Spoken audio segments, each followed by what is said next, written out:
Hello everyone, I hope you're having a beautiful day. Today we'll follow James and Diep on a quiet countryside morning where years of silence, broken promises, and hidden pain finally erupt beside a small stream behind her bamboo house. You'll see Diep confront the man who walked away from her, the long-awaited kiss she's been keeping in her heart, and the dangerous truth James finally reveals about his father and his time in Cambodia. If you find this story interesting, don't forget to subscribe to the channel so you don't miss the next videos. His hand was already at her waist when Diep finally realized she'd stopped breathing.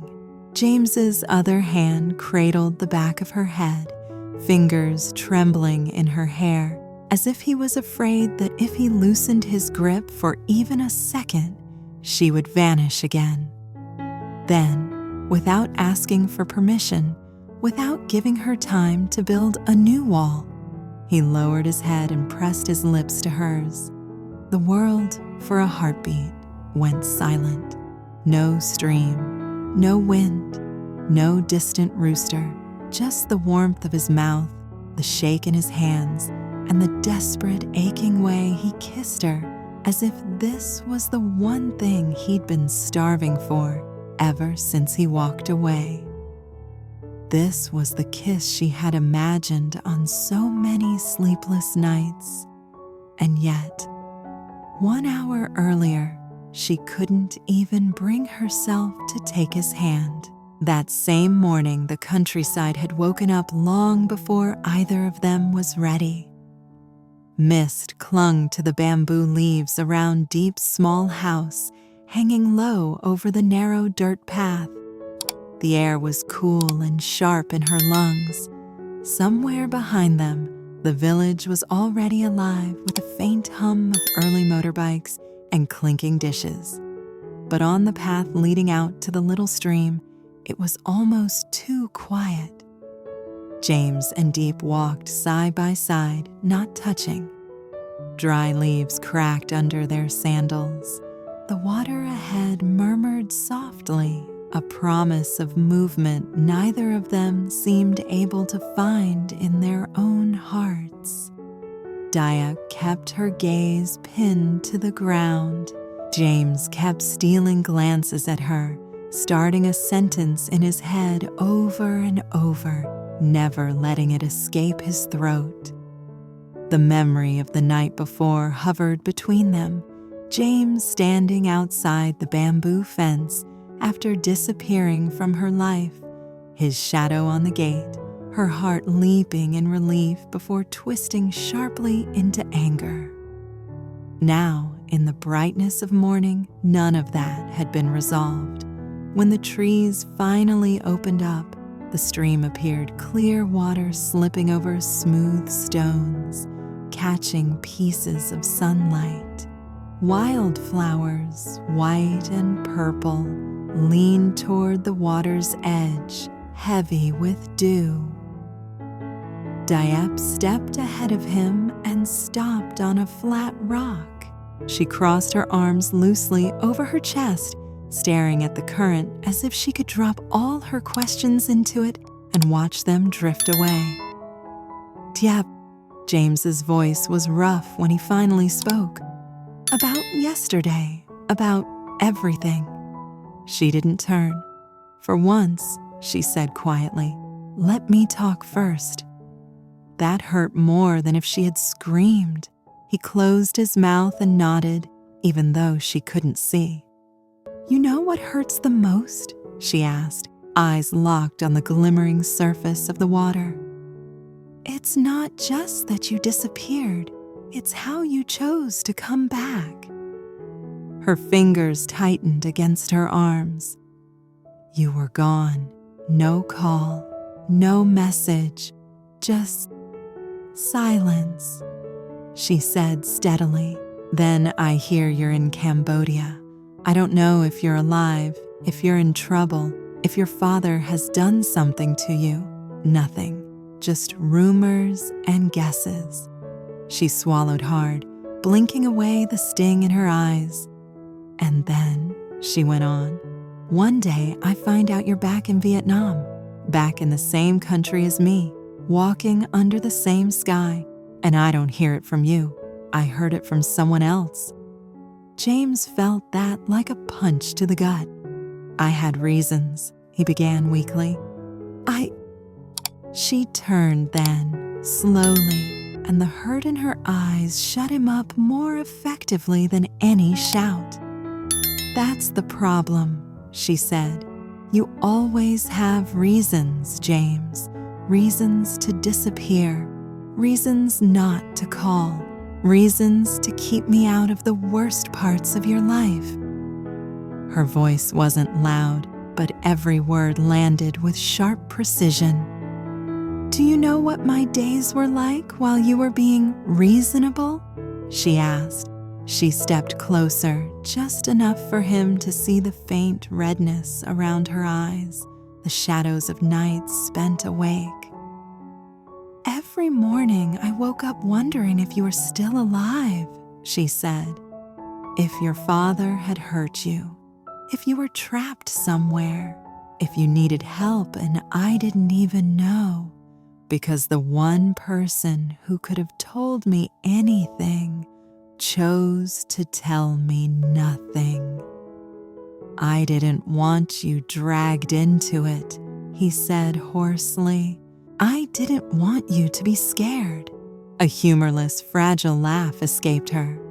I was already scared, she replied, every single day. The quiet after that was heavier than the mist. We promised each other, Diep continued, her voice now trembling at the edges. We said if we stayed together, we'd share everything, you and me against whatever came. No more secrets, no more disappearing, no more, I'll handle it alone. She drew in a shaky breath. You came back to Vietnam, James, back here, close enough that you could have walked down this path any day and knocked on my door, and you still chose silence. Do you know how small that makes me feel? He opened his mouth, then closed it again. There was nothing he could say that wouldn't sound like another excuse. You make your choices alone, she whispered. You suffer alone. You let your father hurt you, and you think shutting me out is protecting me. But all it does is remind me that I'm always outside the door, always the last to know, always the weakness you're too ashamed to admit. Something inside him snapped. Diep, that's not, isn't it? She cut in softly.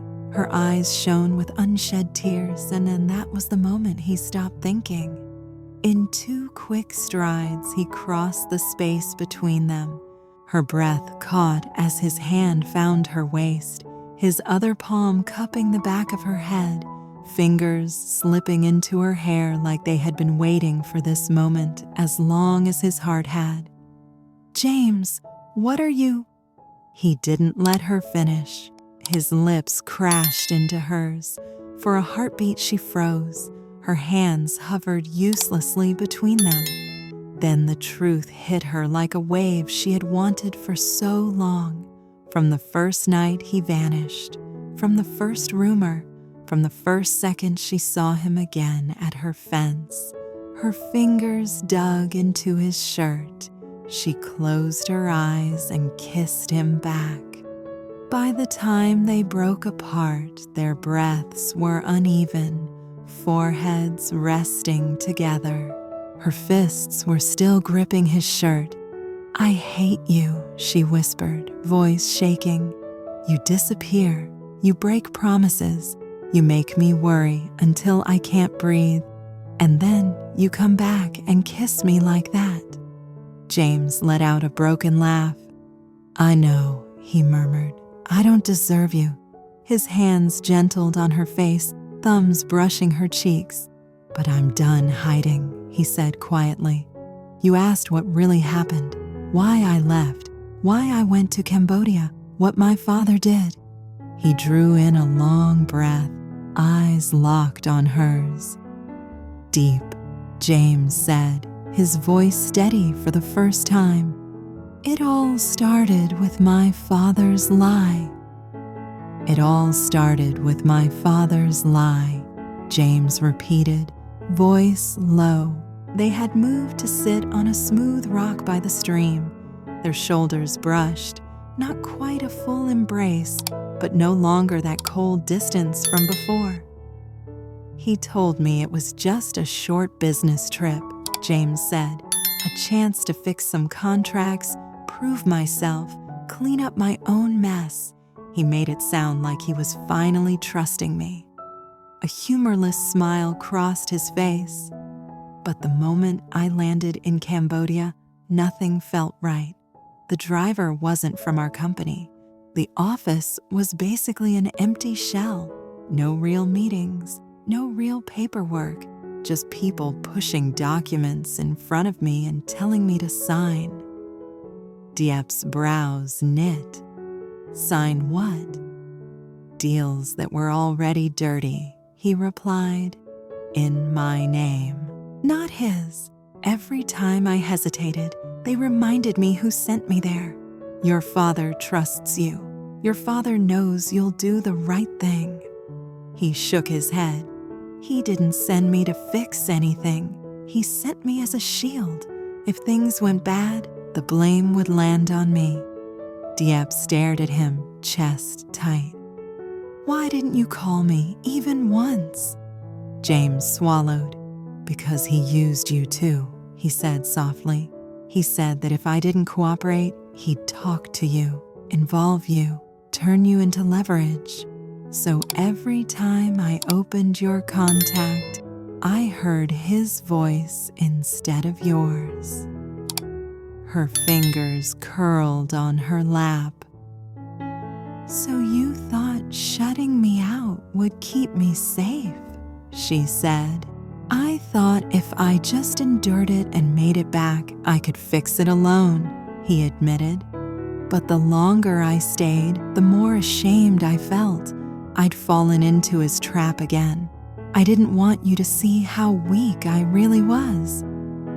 Diep looked away, eyes glistening. You're not the only one he used. James's heart dropped. What do you mean? Fat came to see me, she said quietly. He came with your father's words in his mouth, told me you'd chosen your future with him, not with me, that if I really loved you, I should disappear and stop being a burden. James went pale. That's a lie, every word. I know that now, she replied. But back then, you were gone. He was the only voice I had, so I pretended to agree. I played along so they'd stop pushing, stop watching. I waited and prayed you'd find a way back.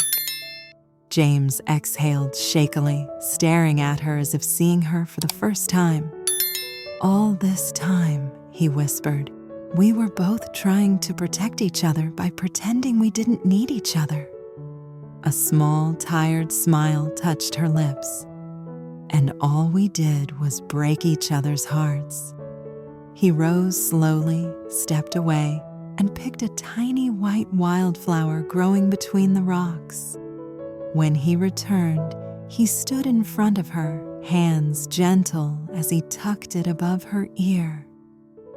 You're not outside the door anymore, Deep, he said. Not in my life.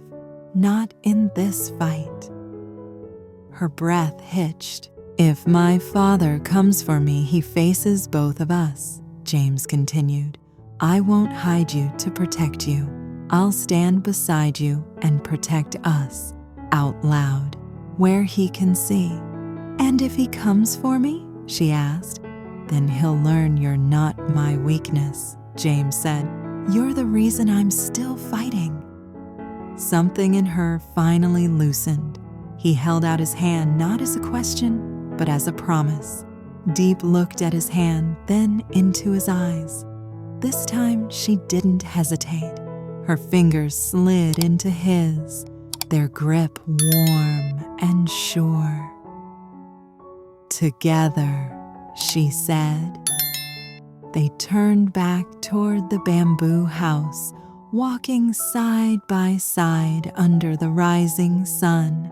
The wildflower trembled softly in her hair, and the memory of his long, aching kiss still burned on her lips. James hadn't just confessed his story. He had finally let her live inside it. Trong tập này, câu chuyện mở đầu về một buổi sáng đồng quê sương mù khi James và Diệp lặng bước đi dòng suối phía sau căn nhà tre của cô. Cuối cùng Diệp cũng để nỗi đau của mình tuôn trào đối chất với James vì đã biến mất sang Campuchia mà không một lời từ biệt để cô biết tin anh trở về từ nơi khác. Quá xúc động, James kéo cô vào nụ hôn dài tuyệt vọng mà cô đã thầm chờ đợi, trút hết những lời xin lỗi nói ra. Sau đó, anh bắt đầu thú nhận sự thật, cha anh gửi anh đến Campuchia như một vật tế thần, sử dụng Diệp làm con tin để kiểm soát anh. Đồng thời Diệp tiết lộ cách phát đã gây áp lực buộc cô phải rời bỏ James. Nhận ra cả hai đã bị tổn thương khi cố gắng bảo vệ nhau, họ chọn cách sát cánh bên nhau, tay trong tay sẵn sàng đối mặt với cha của James và tương lai như một đội.